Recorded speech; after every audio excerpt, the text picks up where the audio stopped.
بقرہ رکو نمبر 25 سے 26 تک کا ترجمہ۔ شروع اللہ کے نام سے جو بڑا مہربان نہایت رحم کرنے والا ہے۔ حج کے مہینے معلوم ہیں، پس جس شخص نے ان مہینوں میں حج کا عزم کر لیا تو وہ ایام حج میں نہ کوئی فاحش بات کرے، نہ کوئی گناہ کا کام اور نہ لڑائی جھگڑے، اور جو نیکی بھی تم کرتے ہو اللہ اسے جانتا ہے، اور زیادہ سفر ساتھ لے کر چلا کرو، اور بہترین زیادہ راہ اللہ کا خوف ہے، اور اے عقل مندو صرف مجھ ہی سے ڈرو۔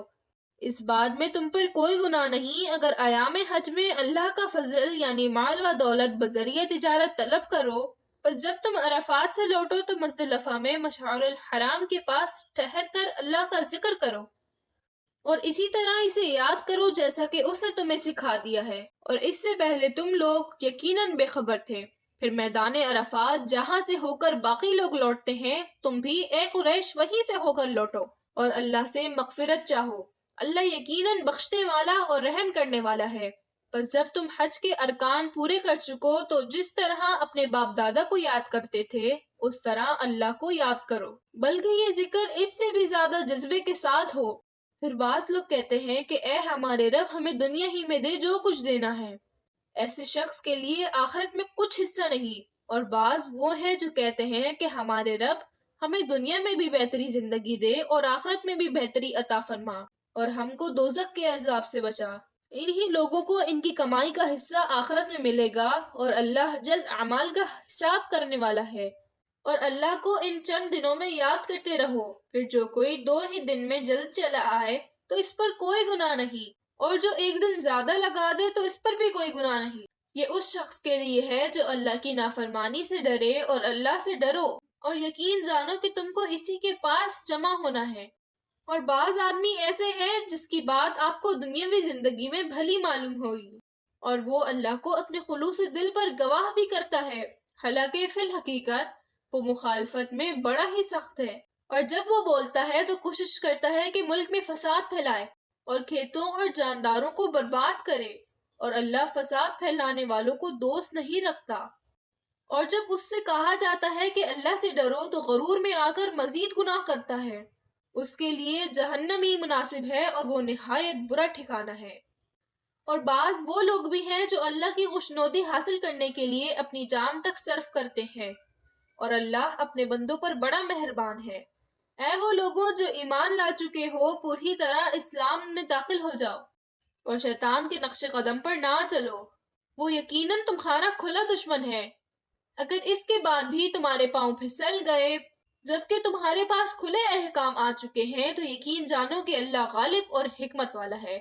کیا یہ لوگ اس بات کے منتظر ہیں کہ بادلوں کے سائبانوں میں اللہ اور اس کے فرشتے نمودار ہو جائیں اور تمام باتوں کا فیصلہ ہو جائے؟ یاد رہے کہ اللہ ہی کی طرف تمام امور لوٹائے جائیں گے۔ اولاد یعقوب علیہ السلام سے پوچھو کہ ہم نے انہیں کس قدر واضح نشانیاں دیں، اور جو کوئی اللہ کی نعمت مل جانے کے بعد اسے بدل ڈالے تو یاد رہے کہ اللہ سخت سزا دینے والا ہے۔ جن لوگوں نے کفر اختیار کیا انہیں دنیاوی زندگی خوبصورت دکھائی گئی ہے، اور وہ ایمان والوں کا مذاق اڑاتے ہیں، حالانکہ اللہ سے ڈرنے والے قیامت کے دن ان سے بالاتر ہوں گے، اور اللہ جسے چاہتا ہے بے حساب روزی عطا کرتا ہے۔ ابتدا میں لوگ ایک ہی دین پر تھے، پھر جب اختلاف ہونے لگا تو اللہ نے نبیوں کو بھیجا جو ایمان والوں کو بشارت دیتے تھے اور شریروں کو ڈراتے تھے، اور اللہ نے ان کے ساتھ سچی کتابیں نازل فرمائیں تاکہ لوگوں کے درمیان ان باتوں کا فیصلہ کرے جن میں وہ اختلاف رکھتے ہیں، اور یہ اختلاف کرنے والے صرف وہی لوگ تھے